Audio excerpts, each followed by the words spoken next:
मुझको लगता था बेकार, धीरे धीरे बेबी तुझसे हुआ है मुझको प्यार। जो होने हेलो डियर सुनो, प्रेम जाल का चक्कर मुझको लगता था बेकार, धीरे धीरे बेबी तुझसे हुआ है मुझको प्यार।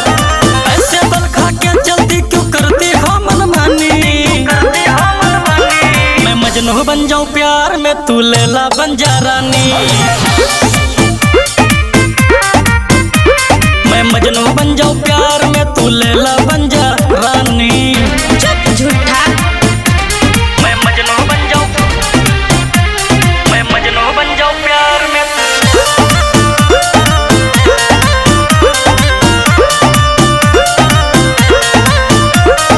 देख के तुझको पागल हूँ मैं, सुन ले मेरी जान रे, धक से मेरा दिल करता है रहता है परेशान रे।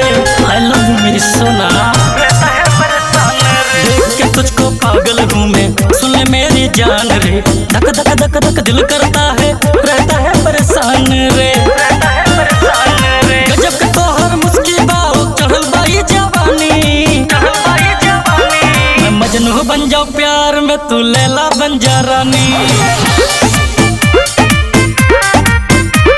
मैं मजनू बन जाऊं प्यार में तू लैला बन जा रानी। हटा होने। लैला बन जा रानी, लैला बन जा रानी।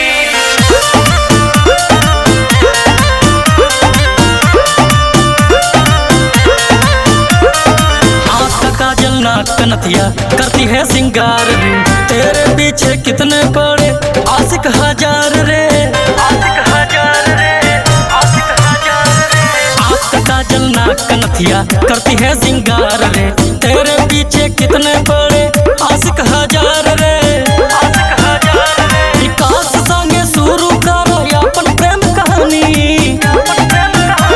मैं मजनू बन जाऊं प्यार में तू लैला बन जा रानी।